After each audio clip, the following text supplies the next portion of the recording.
जो देश देख रहे हैं, इस देश का नाम है वेनेजुएला। इस देश में अब नया टारगेट बन गया है रूस और अमेरिका का, यानी रूस और अमेरिका की लड़ाई के लिए ये एक नई जगह बन गई है। जानेंगे क्या है मामला। तो वहीं दूसरी तरफ भारत और बांग्लादेश ने भी अब एक नया खेल कर दिया है, जिससे अमेरिका को चोट पड़ रही है। जियोपॉलिटिक्स में बहुत कुछ चल रहा है, आइए जानते हैं इन खबरों को विस्तार से। ये जो देश है वेनेजुएला, एक लैटिन अमेरिकी देश है जिसने कभी बहुत ज्यादा अमीरी देखी थी, लेकिन आज यहाँ लोगों के भूखों मरने की नौबत है। 4-5 लाख रुपए वेनेजुएला के रुपए ले जाने के बाद, यानी बोरों में पैसे भरकर ले जाते हैं तो एक छोटा सा ब्रेड मिलता है। वेनेजुएला का संकट बहुत ही पेचीदा है। ऐसा नहीं है कि इस संकट को तुरंत से दूर किया जा सकता है। 1985 से लेकर 2023 का ये आंकड़ा इस ग्राफ में दिख रहा है कि किस तरीके से वेनेजुएला के अंदर महंगाई अचानक से बढ़ जाती है। अभी 30-40% कहीं का होता है तो एकदम से बवाल मच जाता है और कहा जाता है कि कितना ज़्यादा महंगाई बढ़ गई है। लेकिन आप जरा सोचिए, एक समय आया 2017 का ये समय था जब वेनेजुएला में महंगाई बढ़ी थी 65,000%। 65,000%, जो काफी बड़ा नंबर है, एकदम से हाहाकार मचाने वाला नंबर है। आखिर ये हुआ क्यों था? तो इसका जवाब आपको मिलेगा इस ग्राफ में। 2017 तक आपको क्या दिख रहा है? वेनेजुएला तेल बेच रहा है और इस तेल का 34.8% ये अमेरिका को बेच रहा है, 17.2% भारत को बेच रहा है, 16.0% चाइना को बेच रहा है, 8.2% नीदरलैंड और 6.3 सिंगापुर, वैसे ही 4.2 क्यूबा।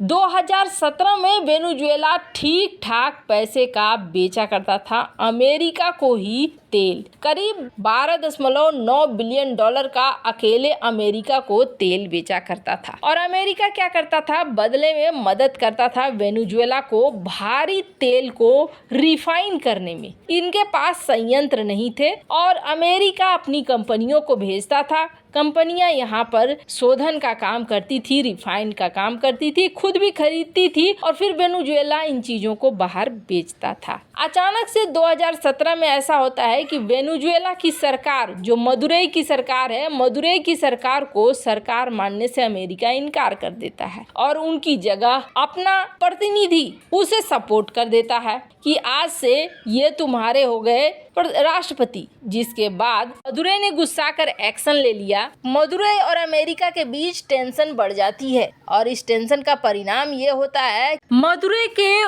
ऊपर प्रतिबंध लगे और मदुरई के साथ साथ वेनेजुएला के ऊपर भी प्रतिबंध लग गए। असर ये हुआ कि एक देश जो काफी अमीर था, तेल बेचकर बहुत अच्छा मुनाफा कमा रहा था, वो देश महंगाई को झेलने लगा और वो भी महंगाई ऐसी कि भूखमरी वाले हालात हो गए। पर अचानक से बाइडेन आते हैं और बाइडेन के आने के बाद रूस यूक्रेन की लड़ाई शुरू होती है और इस लड़ाई के बाद बाइडेन एक निर्णय लेते हैं जो चौंकाने वाला होता है। ये वेनेजुएला को कहते हैं कि वेनेजुएला सुनो, हमें तेल बेच दो, हम तेल लेने को तैयार हैं। वेनेजुएला कहता है अच्छा अभी आए हो, जब हम तबाह हो गए, बर्बाद हो गए, तब आए हो तेल खरीदने के लिए। बाइडेन की मजबूरी थी और बाइडेन की मजबूरी ये थी कि सऊदी अरब भाव नहीं दे रहा था और वहीं रूस यूरोप को तेल नहीं दे रहा था। तो ऐसे में अमेरिका को एक ऑप्शन चाहिए था। ऑप्शन के तौर पर वेनेजुएला दिखा तो बाइडेन ने ये कह दिया कि चलो वेनेजुएला,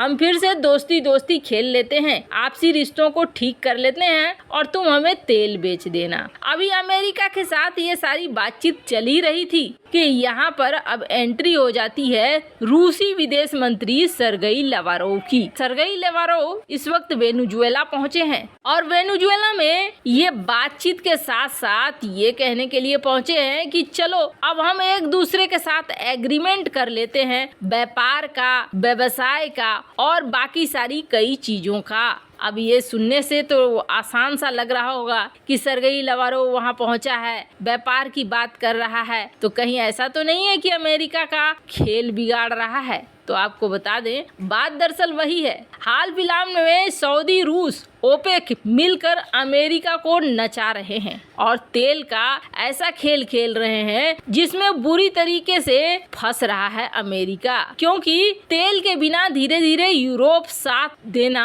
बंद कर रहा है अमेरिका का और विरोध साफ साफ दिख रहा है। महंगाई बढ़ रही है, महंगाई की वजह से यूरोपीय जनता परेशान हो रही है, जिसकी वजह से उनके लीडर भी बदलते हुए नजर आ रहे हैं। खैर, वेनेजुएला जब बेहद अमीर था ना, तो आप सोचेंगे जब एक समय बहुत अमीर था तो अचानक से क्या हो गया कि इसके सारे पैसे खत्म हो गए। यहाँ की सरकार जब आई ना, यहाँ भी जब सरकार आई ना, तो ये भी फ्री में रेवड़ियां बांटने लगी। फ्री के ये चीजें ले लो, फ्री के वो चीजें ले लो, चुनाव जीतने के लिए फ्री के आइटम बांटने लगे। और यही वजह था कि हालात ऐसे हो गए कि ये फ्री का आइटम, ये फ्रीबीज ये लेकर डूब गया वेनेजुएला को जब इसके ऊपर प्रतिबंध लगे। खैर, जहां एक तरफ ये सब कुछ हो रहा है तो वहीं दूसरी तरफ भारत और बांग्लादेश ने अब तगड़ा वाला एक्शन शुरू कर दिया है। कल हमने देखा कि जिस तरीके से बांग्लादेश ने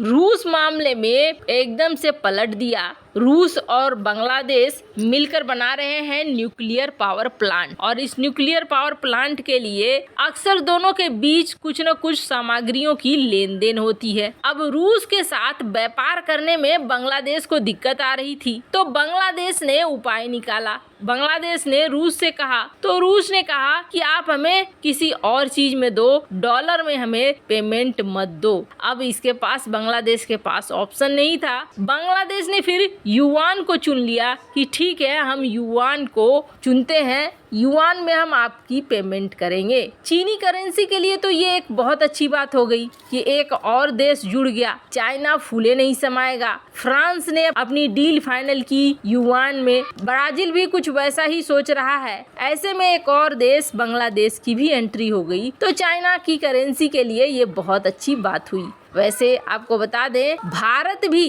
18 देशों के साथ समझौता कर चुका है और भारत रुपए में व्यापार करने के लिए आगे बढ़ रहा है। 50 वोस्ट्रो अकाउंट्स खोले गए हैं ताकि सेटलमेंट हो सके। टका और रुपए में व्यापार होने का मतलब है डॉलर को एक गहरी चोट। हालांकि अमेरिका को अब भी समझ जाना चाहिए, वरना धीरे धीरे डॉलर मुक्त हो जाएगी दुनिया। ये तो साफ साफ दिखने लगा है जिस तरीके से दुनिया भर के देश अलग अलग रास्ते अपना रहे हैं। वैसे इन सब मामले में आपकी क्या राय है, कमेंट कर जरूर बताएं।